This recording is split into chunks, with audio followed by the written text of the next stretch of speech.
On the early morning of March 11, 2012, a chilling discovery was made near the Jordan River. As the investigation began, police uncovered a disturbing pattern of lies and deception. However, just as the investigators were about to make a critical breakthrough in solving the case, their most promising lead literally vanished into thin air. The vanishing suspect wasn't the only shocking revelation in this twisted crime. It also revealed the great lengths some would go to in order to exact revenge, including framing someone for murder.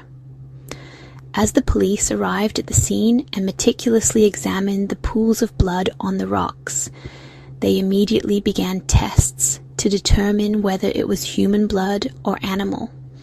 Their worst fears were confirmed as the reports revealed the chilling presence of human blood. Despite their relentless pursuit, the police could not locate anyone on the trail, leaving them puzzled by the unknown. After hours of an extensive search, they stumbled upon a haunting sight. On the other side of the river, the lifeless body of a young girl drifting silently. This discovery was a shocking testament to the unfolding tragedy.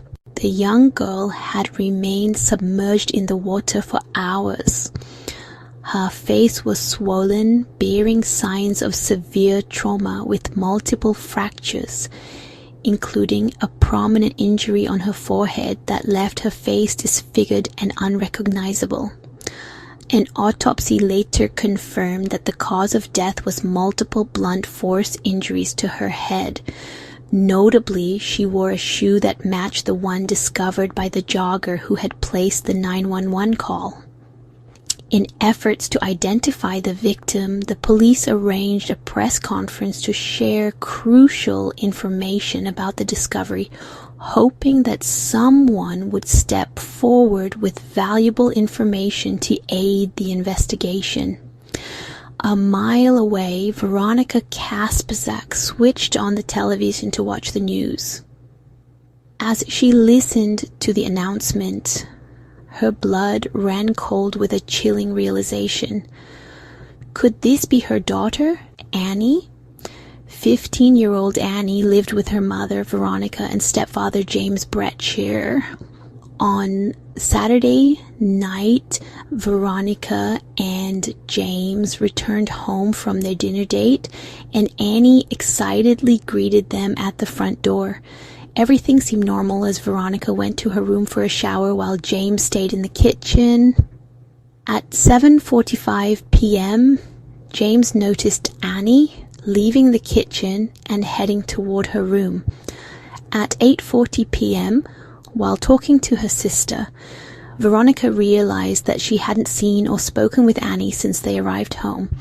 She went to check Annie's bedroom only to find it empty.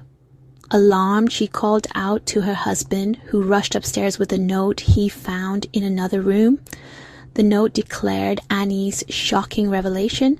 She had left for California, confessing that she'd lied to her friends about being pregnant, which she had indicated with a P in the letter, and that she could no longer bear the weight of the lie.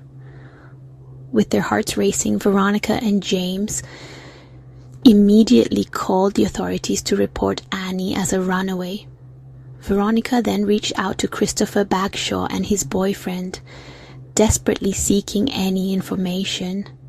While Christopher maintained that he was unaware of Annie's plans the next morning after a restless night, Veronica watched the news again and realized that Annie might not have made it to California after all. A wave of uncertainty gripped her, sending shivers down her spine. Veronica contacted the police helpline and informed them about her runaway daughter, providing every piece of information. Just when the conversation seemed to end, the police asked a crucial question. Did Annie wear braces? Veronica sobbed as she whispered, "Yes." when the DNA match results came in, the police were able to fully confirm the heartbreaking truth. The victim found on the trail was indeed 15-year-old Annie Kasprzak. The police officially confirmed her untimely death.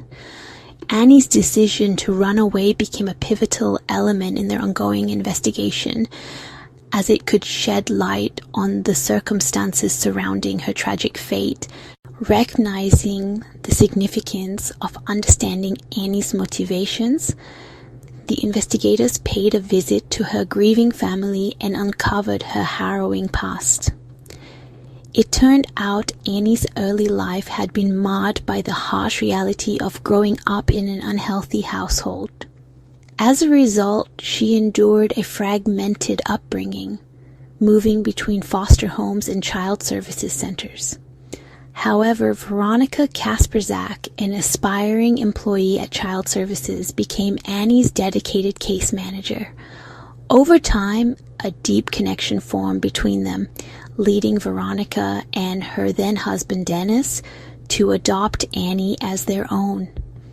Despite the challenges from their divorce, Annie found solace in the love and care of her parents and their new partners.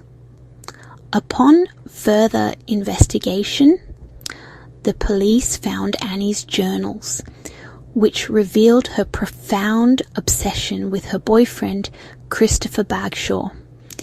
Curious to know more about their relationship, the investigators decided to speak with Annie's classmates.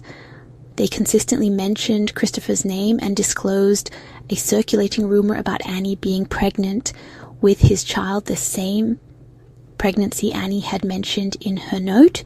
His parents confirmed that they were aware of Annie's relationship with Chris and had encouraged her to use birth control. The autopsy report confirmed Annie was not pregnant, leaving the investigators to question why she had spread such rumors. Veronica shared with the investigators that she believed Annie's false pregnancy story was a reflection of her desire to build a permanent family she could call her own, a thought expressed in some of her journal entries. It seemed that Chris Bagshaw could provide more insight into Annie's motivations, and they initiated questioning with him, hoping he could shed light on what led Annie to run away. Chris initially denied knowing anything about Annie's disappearance, but eventually revealed that Annie had created a fictional person named LJ to make him jealous. This revelation marked a turning point in the investigation. The police began to focus on the mysterious LJ, whose name appeared in Annie's journals. However, Chris's strange behavior during questioning, including his concern about a small amount of blood on his shoe, made investigators suspicious. Further investigation led the police to Spencer Criddle, a close friend of Chris and Annie, who was questioned about the night of Annie's disappearance. Spencer confirmed that Annie had bled from her nose at his house but could not recall further details. Spencer also shared that Annie had been warned by friends to stay away from LJ, whom they believed was involved in gang activity.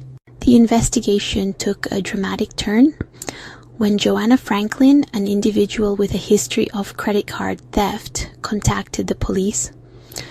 She claimed to have witnessed Annie's murder and hoped to secure immunity for her past crimes in exchange for the information. Joanna revealed that LJ and John, a convicted felon and self-admitted substance dealer, were involved in Annie's death. However, further investigation revealed that John had no connection to Annie's death, and Joanna had fabricated the entire story to protect herself. Joanna confessed to orchestrating this elaborate plan to exact revenge and secure immunity for her crimes. Chris Bagshaw, overwhelmed by intense questioning, eventually confessed to murdering Annie.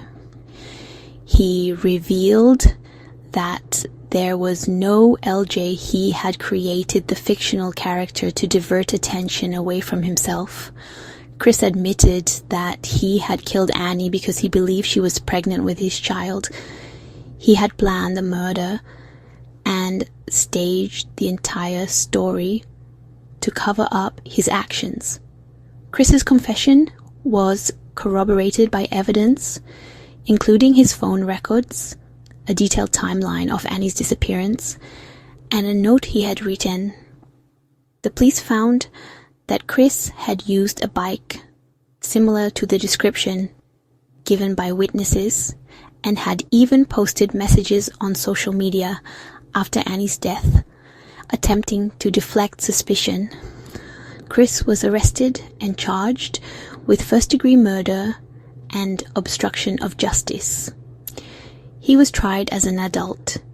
Despite being only 14 at the time of the crime, he was sentenced to 15 years to life in prison and will be eligible for parole in 2034. Thank you for watching.